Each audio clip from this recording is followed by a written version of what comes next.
India versus England के बीच खेला गया थर्ड रोमांचक ओडीआई मुकाबला, जहां भारतीय टीम की ऐतिहासिक जीत हुई। और इस जीत के हीरो दोस्तों यहां पर कोई एक नहीं बल्कि यहां पर कई हीरो साबित हुए इस मुकाबले, इस सीरीज के लिए, क्योंकि भारतीय टीम लगातार रोहित शर्मा की कप्तानी में सीरीज जीतती जा रही है।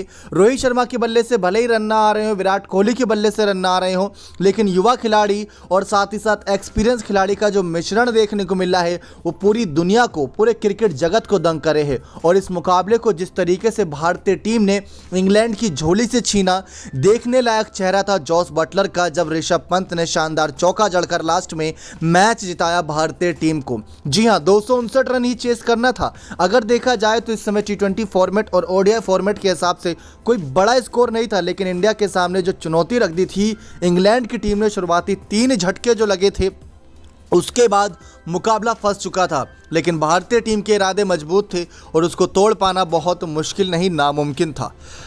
जब भी कोई बड़ी विदेशी सीरीज की बात आती है, जैसे ऑस्ट्रेलिया सीरीज की बात ले लें, ऋषभ पंत का वो शानदार चौका लगाकर टेस्ट सीरीज जिताने की बात हो, या इंग्लैंड यानी कि वर्ल्ड चैंपियन को हराने की बात हो, चौका लगाकर ऋषभ पंत खड़े नजर आते हैं। Remember the name is Pant. जिस तरीके से इनकी बल्लेबाजी रहती है सबका दिल जीत ले। तो चलिए आपको शुरुआत से सारी जानकारी देते हैं किस तरीके से 18 रन पर स्टंप छोड़ा था कप्तान बटलर ने, और वो 18 रन इतने महंगे साबित हुए कि ऋषभ पंत ने अपने ओडीआई करियर का पहला शतक जड़ा और साथ ही साथ भारतीय टीम को सीरीज भी जिता दी 5 विकेट से। टी20 ओडीआई सीरीज दोनों जीतकर भारतीय टीम वापस करेगी यहाँ पर भारतीय मैदानों पर।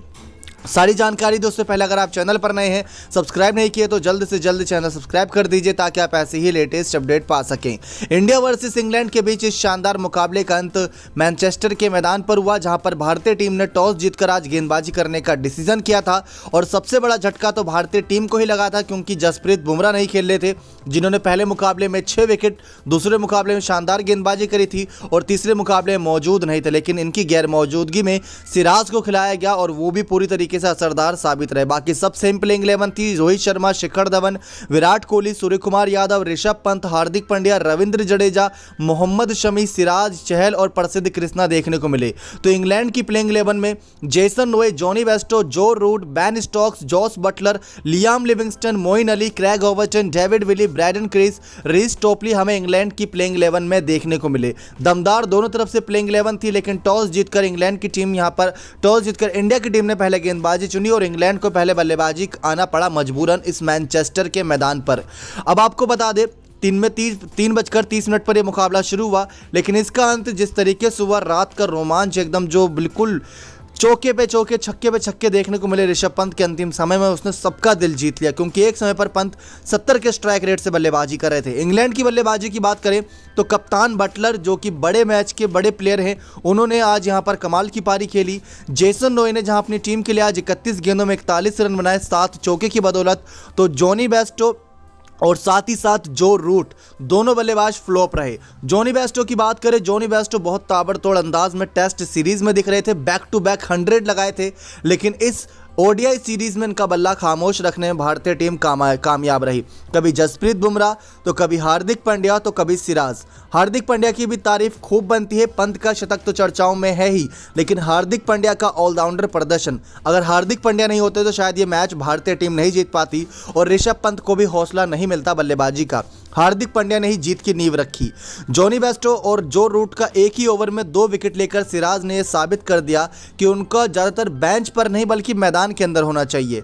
जसप्रीत बुमराह नहीं थे, लेकिन सिराज ने फिर भी अपनी धारदार गेंदबाजी से दोनों बल्लेबाजों को एक ही ओवर के अंदर चलता कर दिया। जहां तीसरी गेंद पर दूसरे ओवर की आउट हुए थे जॉनी बेस्टो, तो छठी गेंद पर जो रूट आउट हुए। बिना खाता खोले जॉनी बेस्टो भी आउट हुए और बिना खाता खोले जो रूट भी आउट हुए। उस ओवर में एक भी रन नहीं आए थे दूसरे ओवर में मैच के, और 2 विकेट गिर चुकी थी। 12 रन पर 2 विकेट हो चुका था इंग्लैंड का स्कोर। इसके बाद जेसन रॉय और बेन स्टोक्स के बीच पार्टनरशिप होती है, जिसमें 29 गेंदों में 27 रन बनाकर बेन स्टोक्स हार्दिक पांड्या के हाथों आउट होते हैं और कैच भी हार्दिक पांड्या ही पकड़ते हैं। लेकिन उससे पहले जेसन रॉय, जो 31 गेंदों में 41 रन बनाकर खेल रहे थे 7 चौके की बदौलत, बड़ी खूबसूरत पारी थी, लेकिन ज़्यादा बड़ी पारी में तब्दील नहीं कर पाया। हार्दिक पांड्या ने इनका विकेट लिया, कैच पकड़ी ऋषभ पंत ने। इसके बाद बात करें किस तरीके से जॉस बटलर ने अपना बॉस वाला अवतार दिखाया और इस मुकाबले में 80 गेंद का सामना करते करते हुए 60 रन की तूफानी पारी खेल डाली। 80 बॉल में 60 रन बनाए, 3 चौके 2 छक्के की बदौलत 75 का स्ट्राइक रेट था। हार्दिक पांड्या ने भी इनका यहीं पे विकेट लिया और जिस तरीके से हार्दिक पांड्या ने 3 इंपॉर्टेंट विकेट जिसमें जेसन रॉय, बेन स्टोक्स और जॉस बटलर का लिया विकेट, वो बहुत ही शानदार था। इसके बाद भी हार्दिक पांड्या ने कोई गेंदबाज का विकेट नहीं लिया, यानी कि आज जो 4 विकेट लिए उसमें कोई गेंदबाज का नहीं, प्रॉपर बल्लेबाजों का था। लियाम लिविंगस्टन उनके इस लिस्ट में यहाँ पर शामिल हुआ, जहाँ 31 गेंदों में 27 रन बनाकर लियाम लिविंगस्टन आउट हुए हार्दिक पांड्या के ही ओवर में। और उसके बाद मोइन अली 44 गेंदों पर 34 रन बनाए थे, 2 चौके 2 छक्के की बदौलत जडेजा ने इनको चलता किया। तो वहीं डेविड विली ने 15 गेंदों पर 18 रन बनाकर 1 चौके 1 छक्के की मदद से बड़े अच्छी यहां पर पारी खेली, लेकिन चहल ने इनको चलता किया। चहल ने लास्ट में 3 विकेट लिए, क्रैग ओवर्टन और रीस टॉपली का विकेट भी चहल ने ही लिया।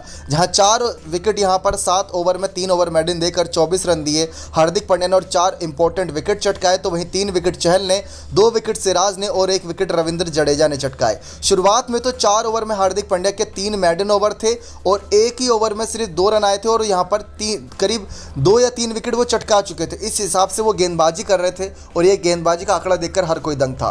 लेकिन अब बारी थी भारतीय टीम के चेस की। 260 रन चेस करना था, 259 पर इंग्लैंड की टीम ऑल आउट हो चुकी थी। चेस करने उतरी भारतीय टीम की तरफ से रोहित शर्मा और गब्बर की यहाँ पर जोड़ी उतरी, रोहित शर्मा धवन की जोड़ी, लेकिन 3 गेंदों पर 1 रन बना पाए थे शिखर धवन। रीस टॉपली ने इनको चलता कर दिया। उसके बाद रोहित शर्मा यहाँ पर 17 गेंदों पर सिर्फ 17 रन बना पाए, रीस टॉपली ने यहाँ पर इनको भी चलता कर दिया। पिछले मुकाबले में रीस टॉपली ने 6 विकेट लिए थे भारतीय टीम के सामने, वही बुरे सपने की तरह साबित हो रहा था क्योंकि इसके बाद अगला नंबर विराट कोहली का था। 22 गेंदों में 17 रन बनाकर chase master Virat Kohli out हुए 3 चौके की बदौलत, लेकिन रीस टॉपली ने तब तक भारतीय टीम की झोली से मैच को लगभग इंग्लैंड की झोली में डाल दिया था क्योंकि 9वें ओवर की पहली गेंद तक 38 रन पर 3 विकेट गिर चुके थे, 7 विकेट हाथ में थे और इसके बावजूद भी आपको यहाँ पर 212 रन अभी चेस करना था। लेकिन वो चेस करने के लिए यहाँ पर ऋषभ पंत और सूर्य कुमार यादव जिस तरीके से मैदान पर थे, दोनों बल्लेबाजों के बीच पार्टनरशिप बिल्ड हो ही रही थी। जहां 38 रन पर तीसरा विकेट गिरा था तो 72 रन पर आता है टीम का चौथा विकेट सूर्य कुमार यादव के रूप में। सूर्य कुमार यादव 28 गेंदों में 16 रन बनाकर 1 चौके की बदौलत आउट हुए।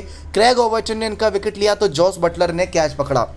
इसके बाद हार्दिक पांड्या और ऋषभ पंत के बीच आई ऐतिहासिक पार्टनरशिप। जी हां, आप सभी को बताएं किस तरीके से दोनों बल्लेबाजों ने आज जो पार्टनरशिप करी वो 133 रनों की थी। 133 रन्स की पार्टनरशिप थी जिसमें हार्दिक पांड्या ने शुरुआत में तूफान दिखाया और ऋषभ पंत करीब 70 के स्ट्राइक रेट से बल्लेबाजी कर रहे थे। 18 रन पर स्टंप छोड़ा था मोइन अली के ओवर में जॉस बटलर ने। ऋषभ पंत क्रीज से आगे निकल चुके थे छक्का मारने के चक्कर में, लेकिन वो क्रीज से आगे निकल गए और उसका फायदा नहीं उठा पाए। जॉस बटलर 18 रन पर स्टंप छोड़ा था और इसका फायदा यहां पर ऋषभ पंत ने उठाया। शुरुआत में बड़े डरे सहमे से नजर आ रहे थे। दूसरे छोर से जब हार्दिक पांड्या रन बना रहे थे, उन्होंने अपना 43 गेंदों में 50 पूरा किया था तो 55 गेंदों में 71 रन बनाकर हार्दिक पांड्या अपने 10 चौके की बदौलत विकेट खोए थे। ब्रैडन क्रेस ने इनका विकेट लिया था, लेकिन तब तक हार्दिक पांड्या जीत की दहलीज तक पहुंचा दिए थे। 36वें ओवर की तीसरी गेंद तक टीम इंडिया का स्कोर 205 हो चुका था। 5 विकेट के नुकसान पर रविंद्र जडेजा इसके बाद बचे थे और इसके बाद मोहम्मद शमी भी हल्की फुल्की बल्लेबाजी कर ही लेते हैं। तो जडेजा ने यहां पर आकर फिर मुकाबला संभाला। दूसरे छोर पर ऋषभ पंत जिन्होंने करीब 70-71 गेंद पर अपना अर्धशतक कंप्लीट किया था, उसके बाद शतक बड़ी तेजी से इन्होंने कंप्लीट किया और जाते जाते जो नाबाद पारी इन्होंने खेली वो 113 गेंदों में 125 रन की पारी इन्होंने खेली और ये ऐतिहासिक पारियों में से एक साबित हुआ। और खासकर जो ओवर था 41वां, उसमें डेविड विले की शुरुआती 5 गेंदों पर 5 लगातार चौके जड़े। चारों दिशाओं में यहां पर मैदान के चौके जड़ते नजर आए ऋषभ पंत।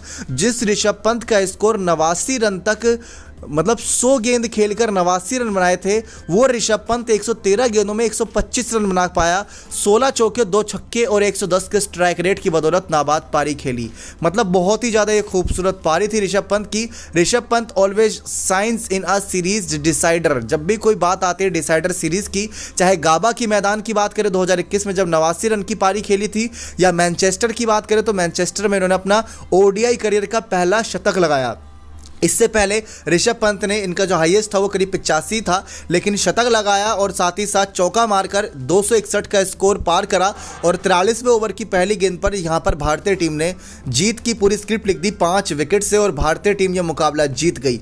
आपको बताएं किस तरीके से ऋषभ पंत के नाम यहां पर ओडीआई करियर का पहला शतक दर्ज हुआ। भारतीय टीम अभी तक रोहित शर्मा की कप्तानी में सीरीज नहीं हारी है, भले ही मुकाबले हारी है लेकिन सीरीज नहीं हारी है, चाहे ओवरसीज मैदान हो या भारतीय मैदान हो। और इस मुकाबले मुकाबले की बात करें तो हार्दिक पांड्या ने 4 विकेट चटकाई इंपॉर्टेंट, उसके बाद 71 रन बनाए।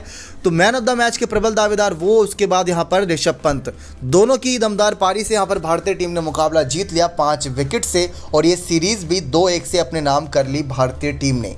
नेक्स्ट 9 स्पोर्ट्स की रिपोर्ट।